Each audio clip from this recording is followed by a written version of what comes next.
Hey everybody, welcome back to another episode of KigerCraft. I'm Tigorso, and Gearin is down there.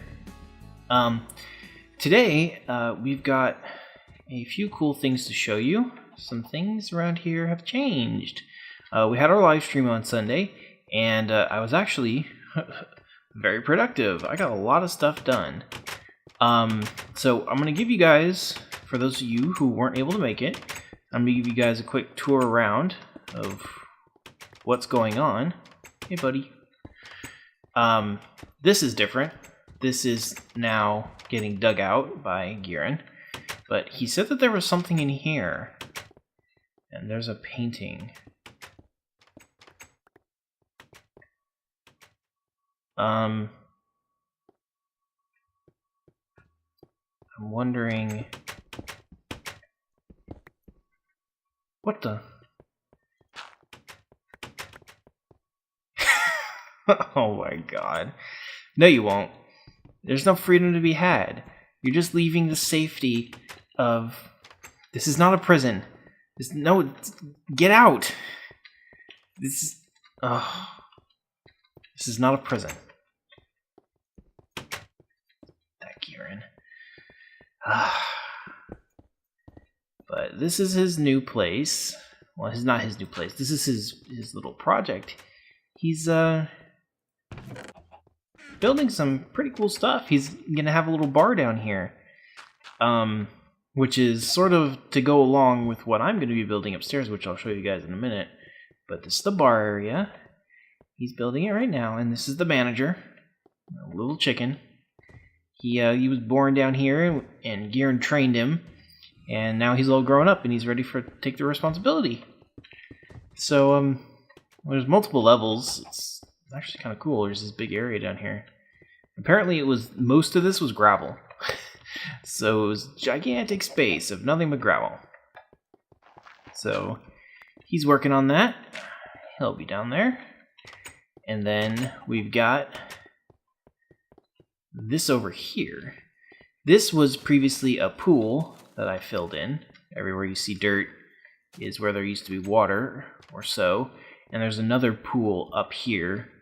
But this is actually, I'm going to turn it into a little restaurant for our villagers, so they can have a place to gather and mingle. It's not prison. This is not a prison. It's not a prison.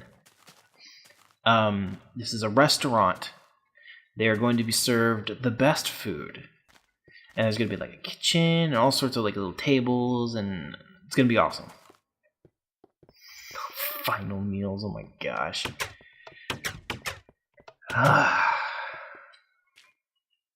So, we've got a couple cool things to show you up here.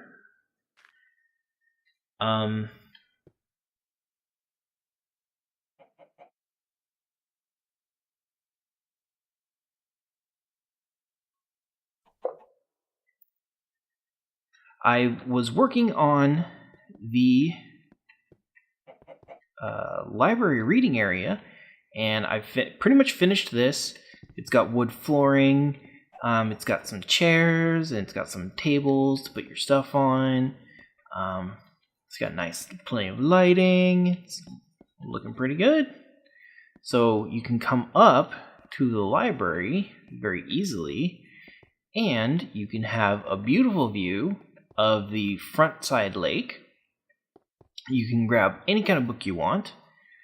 And then that stuff eventually will be cleared out. I want to move that portal eventually. Eventually we'll have it inside the castle. Not on the outside, but there's not going to be a whole lot up here. I may install some secondary shelves in the middle here. Because that would be kind of cool. But it's looking pretty good. Oh, this, in case anybody's wondering, this right here, I had to remove the blocks that were here because they caught fire. I was downstairs, I was working on the sitting area, and I heard the crackling of fire, and I was like, what the hell's going on? So I was down here, and I look up in the corner over here, and this block is on fire. So I quickly put it out, take it out, and then run upstairs, and there are bookcases burning. Thankfully, I didn't lose any of them. But unfortunately, I had to remove the lava that was here, like this here. I had to remove it, and now there's just a chicken with a couple redstone lamps. This is not permanent. I'm gonna try and find a solution to this if I can, to maybe get the lava back in, or have maybe like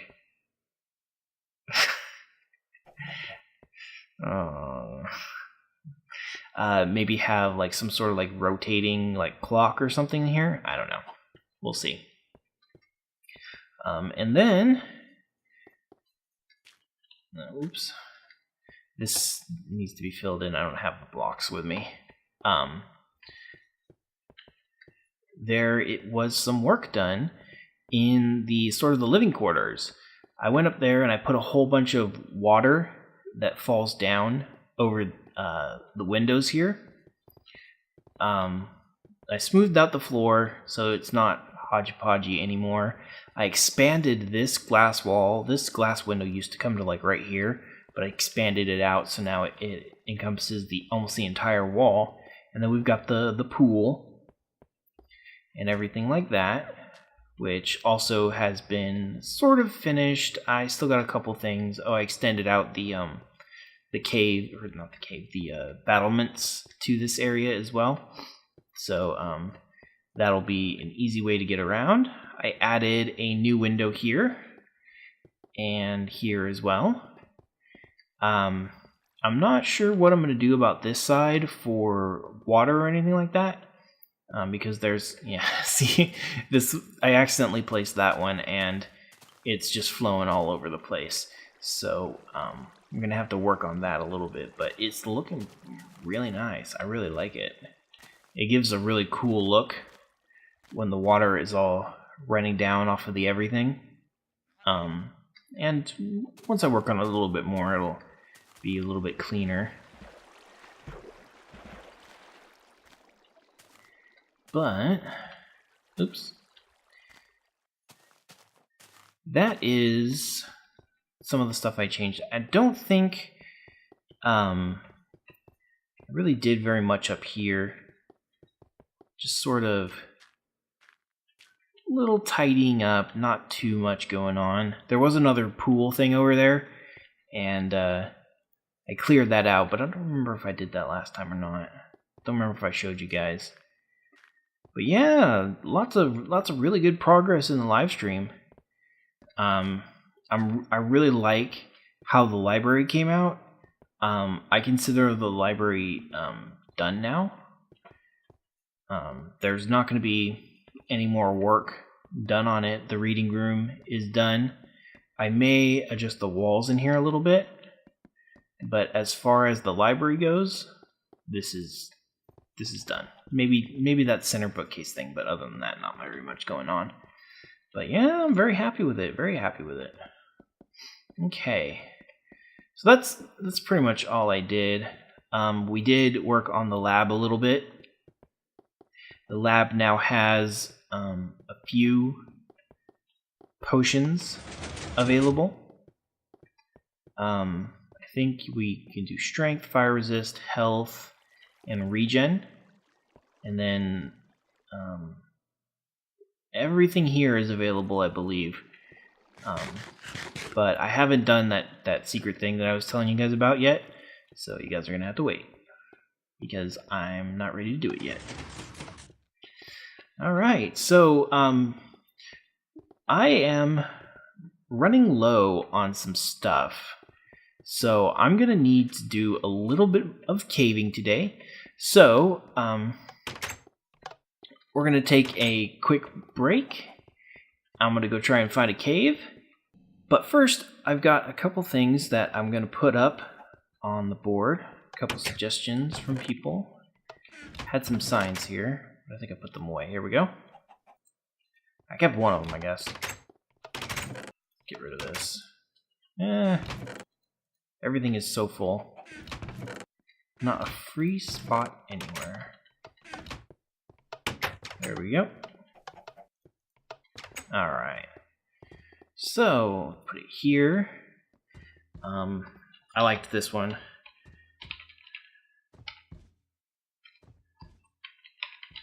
Blacksmith and Armory, and this was by the Road Killer. I really like that. In fact, I actually came up with a pretty good idea about how I'm going to do like a smelting thing.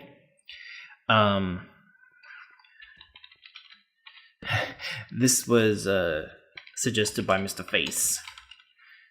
Oops. Typing fail. There we go. I'm really bad at typing. If you guys can't tell. And then this one, I'm not really sure how exactly I'm gonna do this, but I think that's right. A wine cellar. Not exactly sure how I'm gonna do that, but we'll figure it out. And get rid of that sign. Okay, now I'm gonna go try and find a cave, and well, Gearin corrects that. And when I find one, we'll be back. So hold on for a second. All right, looks like we got a pretty good candidate here for a cave. If not, there's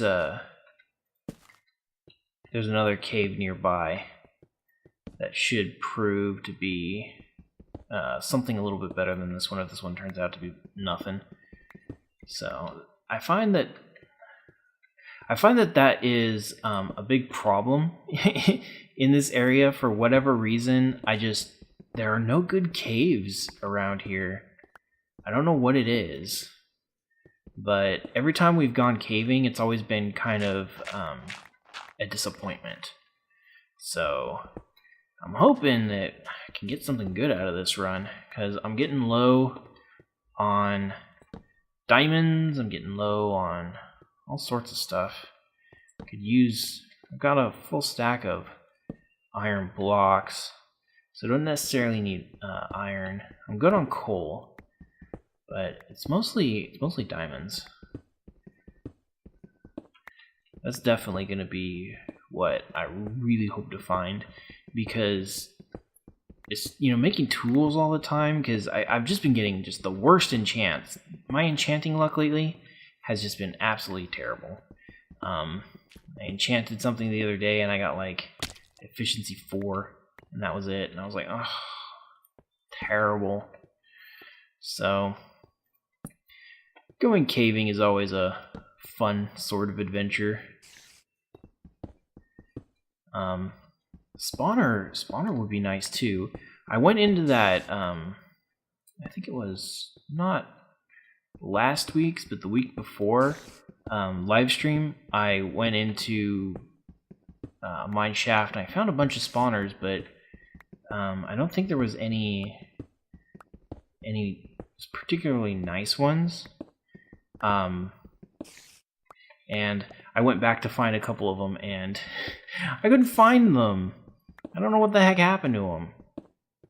So, ooh, hey Skelly.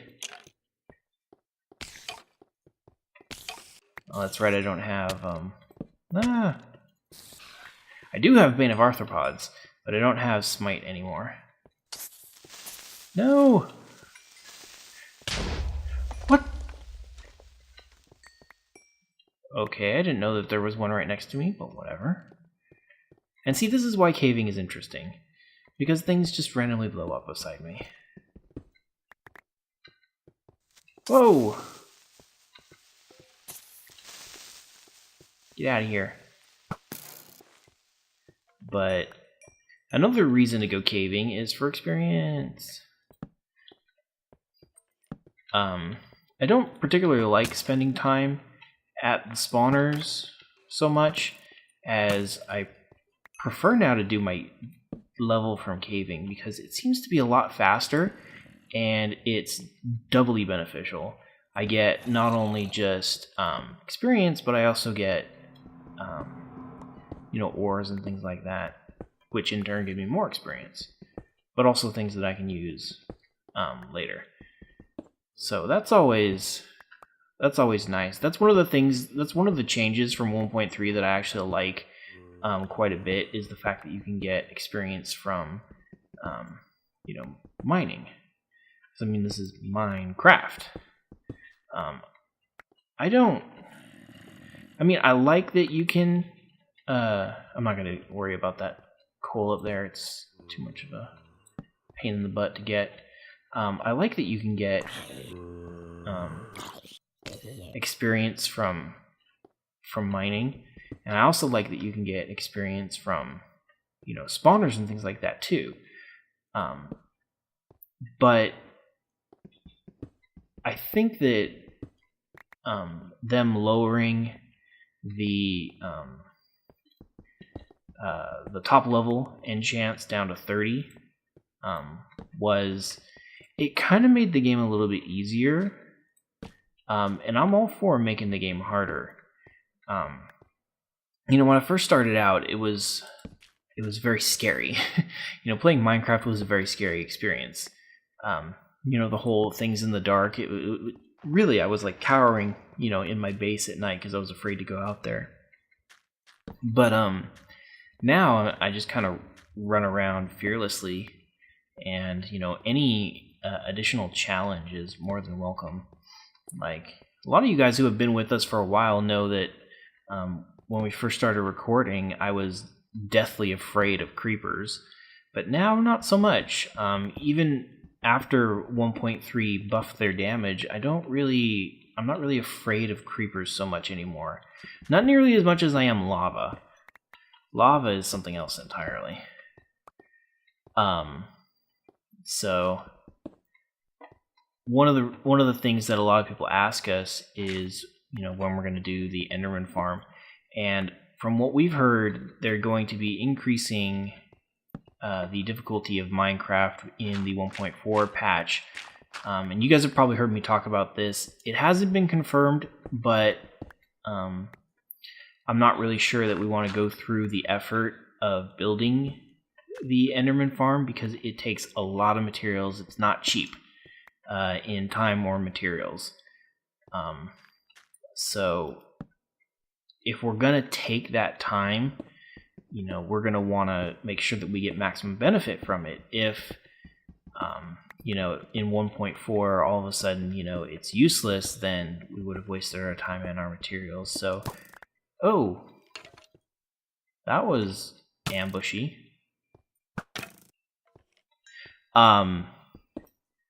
So, we're just gonna play it safe. And, we'll find other ways of getting experience. It's not like getting experience is really all that difficult. It would be nice to be able to get it really fast in a convenient sort of manner, where it's like, okay, I really need this pick. I don't have one. Or, my pick just broke. I need a pick. And, having the ability... Yeah. That would be cool. Even if they do, make 1.4 experience change like we think they're going to, we'll probably still need to build something to get us ender pearls. So we may build like a cheap cut rate version, but unless they keep things the way that they are, we're probably not going to build the full one like, Etho or Doc M would, because it's just not worth it. And we don't have, an infinite amount of materials available. So, I'm sure if we played a little bit more, we might, but can't see anything up there. That's right, I want to go deeper anyways, I don't want to go up. So, we'll eventually be building something in the end. I've got that nice end hold. That I lost a Silk Touch pick building. Still haven't gone back there. It hurts too much. Now, where did I come in from? I think, yeah, right here. Alright, there we go.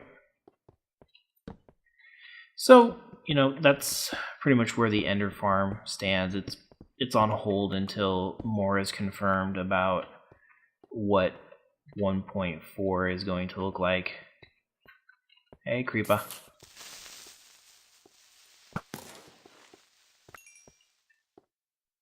Get some light up in here.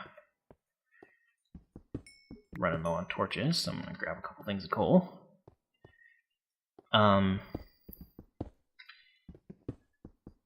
then I saw something cool earlier today. A lot of you guys know what Blu-ray players are, but one of the cool things about CD players in general is that they use lasers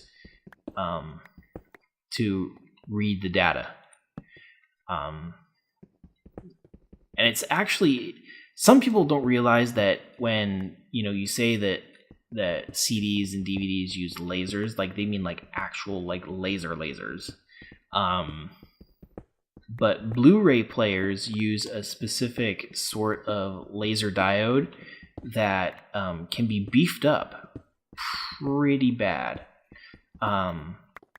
So several people have done it before, but somebody actually took a Blu-ray laser diode out of a Blu-ray player, beefed it up, and stuck it in an NES light gun, Nintendo, the original NES light gun, and was burning things with it. I always get a kick out of that because I think that sort of stuff is really cool. But yeah, you can actually like set stuff on fire. It's definitely not safe unless you're like professionally trained or educated in electronics. It's definitely not something you want to mess around with because it really does require some pretty nasty voltages in order to accomplish.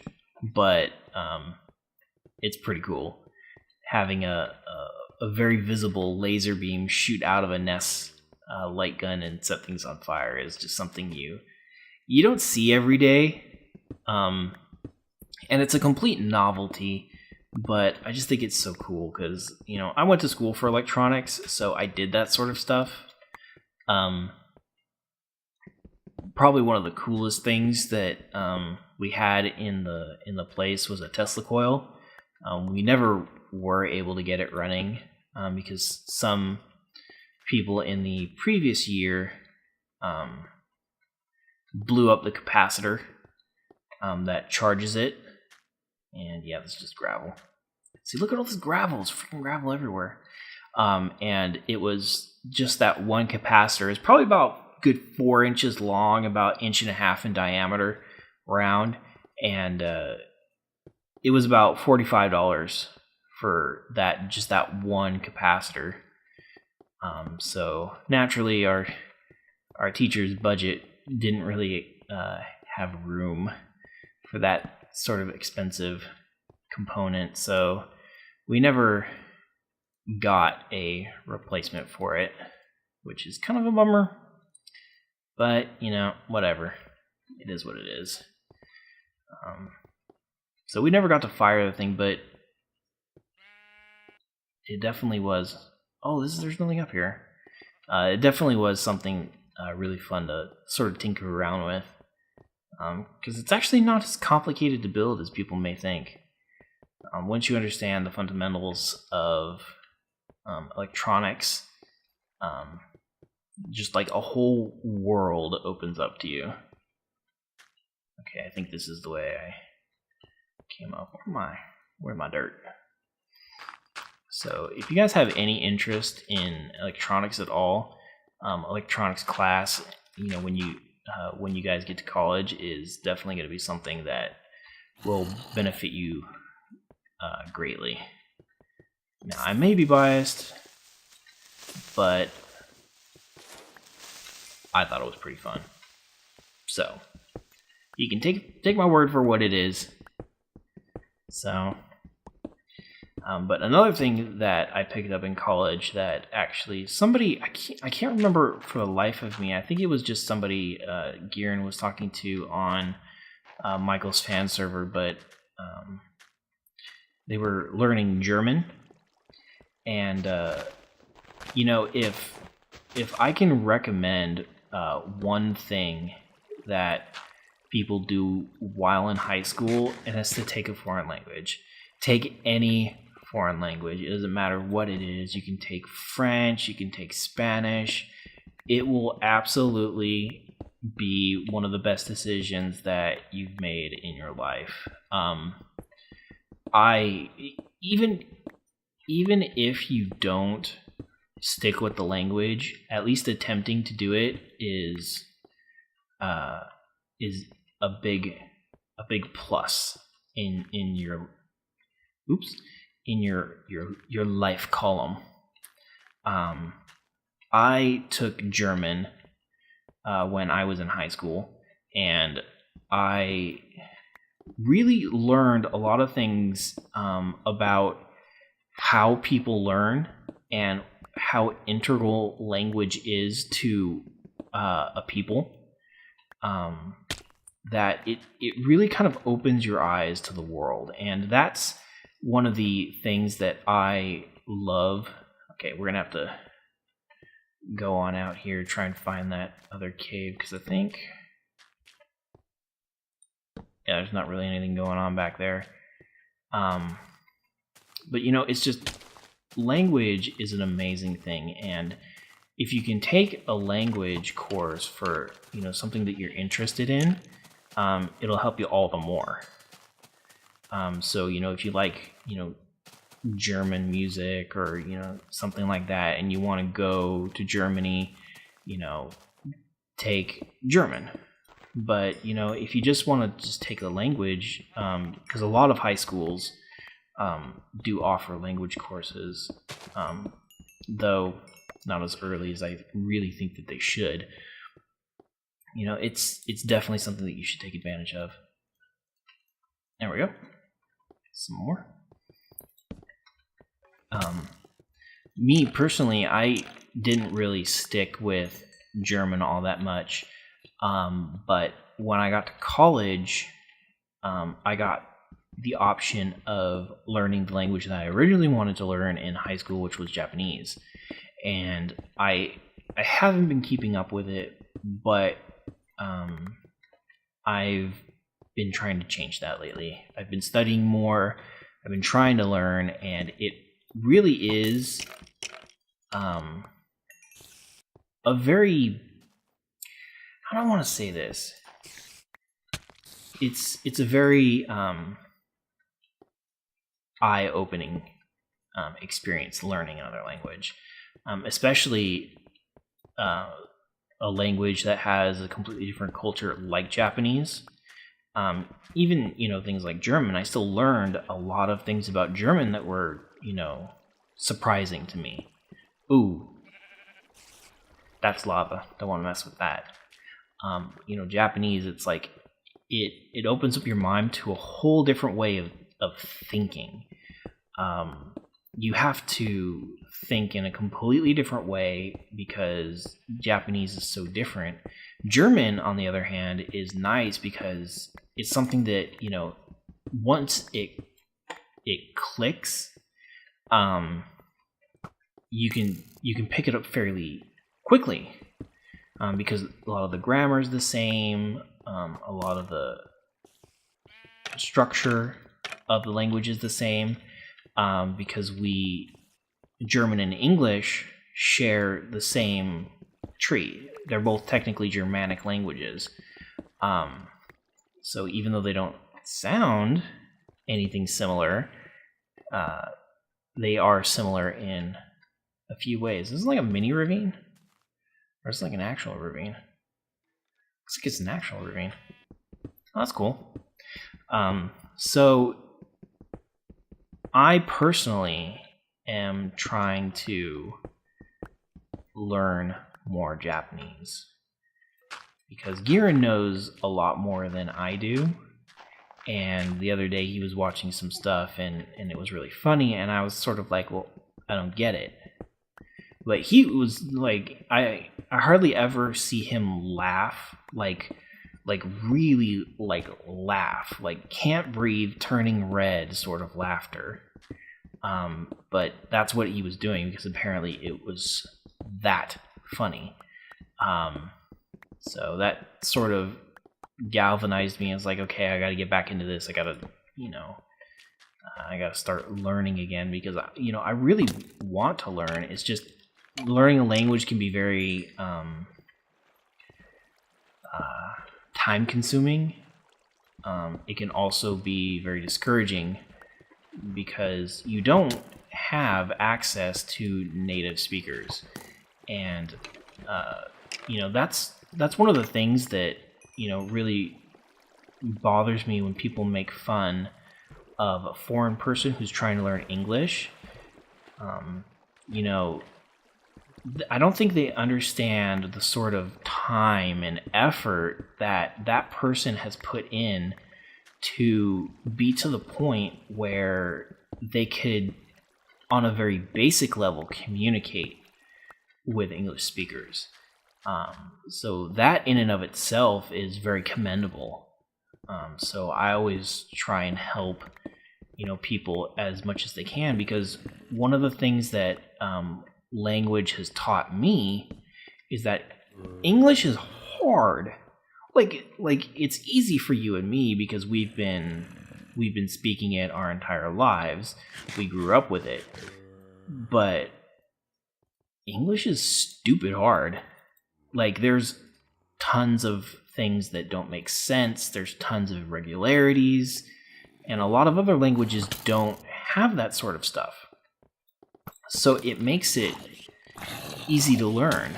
And I mean, when you... Oh, gosh, I'm kind of in over my head here.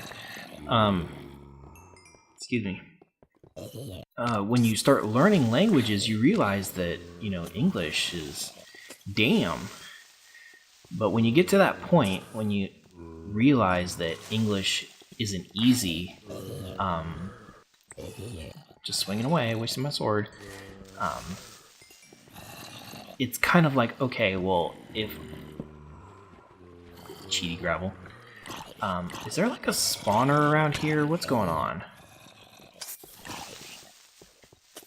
Something crazy going on. Oh, crap. Well, at least I got the credit for that. It's English is hard.